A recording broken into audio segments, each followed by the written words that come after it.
जय महाराष्ट्र। आता महिला समीकरणामुळं मी हे पाऊल उचललं आहे आणि ती सामान्य नागरिकाची एकच इच्छा असते की आम्ही लोकांच्यात कसं जायचं आणि जेवढे नगरसेवक असतात आणि त्यांच्यापर्यंत त्याला जाता येत नाही आणि आमची नाळ एकदम सामान्य जनतापर्यंत आमची नाळ जोडलेली आहे सगळ्यांवर।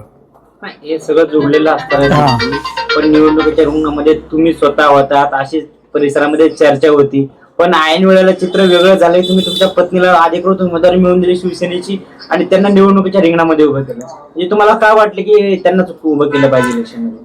त्यात काय आलं, मी तर होतोच इच्छुक काय नंतर जे आमचे जे फ्रेंड सर्कल आहे आमचे जे महिलांच्या मध्ये ते काम करते आता ते बजेट गट झाले, मग महिलांचे जे कार्यक्रमाला करणे जेवढे महिला त्यांनी जोडले त्या महिलांनी मला सांगितले की भाऊ यावेळेस तुम्ही थांबा, आम्हाला तुम्ही तुमच्या मिसेसला उभा करा, म्हणून मी हे पाऊल उचलले।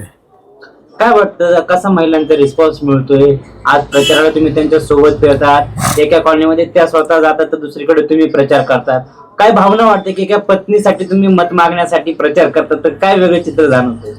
पत्नीसाठी काय, पत्नीसाठीच मागणारच ना प्रचार उमेदवारी, आणि पत्नीसाठी मतदान मागायला चांगलंच आहे की, तर लोकांचा रिस्पॉन्स चांगला आहे।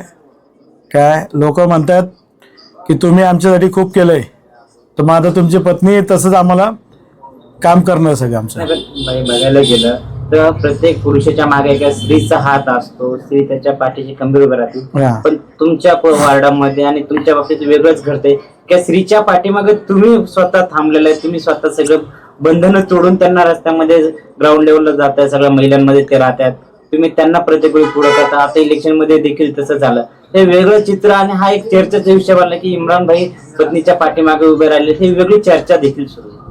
पत्नी मागे पुरुष चांगलाच असणार नाही आणि स्वतःच्या पत्नीसाठी पुरुष काही करू शकतो। म्हणजे हा एक पुष्प मधला डायलॉग झाल्यासारखं झालं। हो, पुष्पासारखा डायलॉग झाला।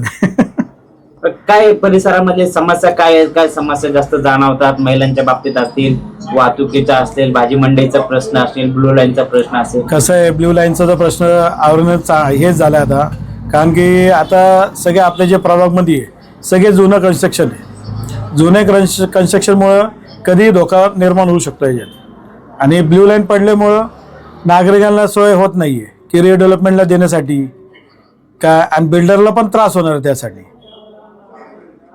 आणि उठवण्यासाठी तुम्ही सुरुवातीपासून प्रयत्न करत आहात, ज्यावेळेस उद्धव साहेब मुख्यमंत्री होते त्यावेळेस तुम्ही पत्रव्यवहार केला, आझाद मैदान मध्ये आंदोलनाचा इशारा दिला, मग ह्या एवढं समस्या करून देखील ब्लू लाईनचा मार्ग मोकळा होत नाही, पण पालिकेमध्ये गेल्याच्या नंतर कशा पद्धतीने पाठपुरावा करणार आणि ब्लू लाईन उठाण्यावर हे करणार? पहिले तर बघा, आम्ही तर पूर्ण ताकदीने ब्ल्यू लाईनचा विषय घेणारच आहे, कारण की आम्हाला सगळ्यांचंच घर जे हे रिडेव्हलपमेंटसाठी ते चांगले दर्जाचे घर बनवायचे, आणि कमीत कमी 20-30 वर्ष आले, 30-35 वर्ष आले की लोक राहतात तिथं त्या जुन्या घरामध्ये, तर मग आता त्यांचं घर पाडण्यासाठी आणि परत जर का रिडेव्हलप त्यांनी स्वतः पण पाडलं तरी पण ते पालिकेमध्ये ते काय परमिशन भेटणार नाही त्यांना ब्ल्यू लाईन्समुळं। सौ पानसरे रफिया इम्रान मशाल चिन्हासमोरील 3 नंबरचं बटन दाबून तिला भरघोस मताने निवडून देणे।